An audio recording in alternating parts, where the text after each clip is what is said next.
Guys, so dinner na naman tayo ngayong gabi. So meron akong agar-agar. 10 pesos only. Bale seaweed to. May sili siya, may kalamansi na. Niluto to sa suka. And then, ang substitute ko sa rice is yung kamoteng kahoy. Itich. Ayan. Kamoteng kahoy na ano to? Toasted. Ito. So, may halo tong ano ng niyog. Shaved coconut. Shaved coconut! For the ulam is inihaw na isda. Siyempre, meron tayong sausawan na may sili, kalamansi, toyo.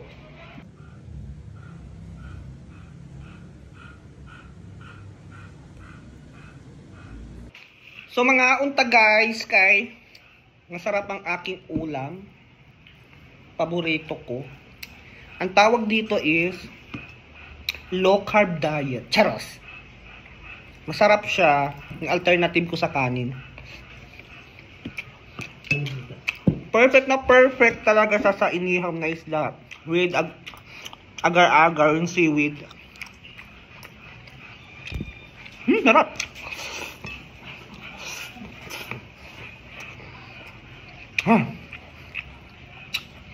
Ewan ko na lang talaga.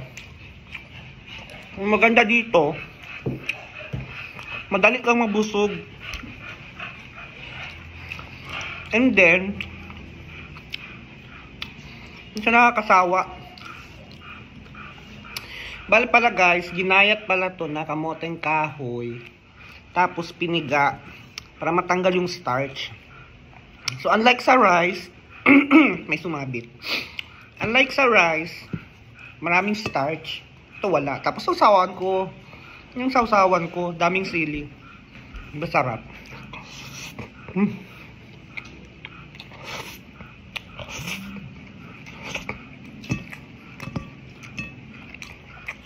So naka-round 2 na pala ako. Binuksan ko na siya. So, actually ito guys, madali lang tong gawin. Maggayat lang talaga kayo ng sobrang liit talaga ng mga yung kamoteng kahoy.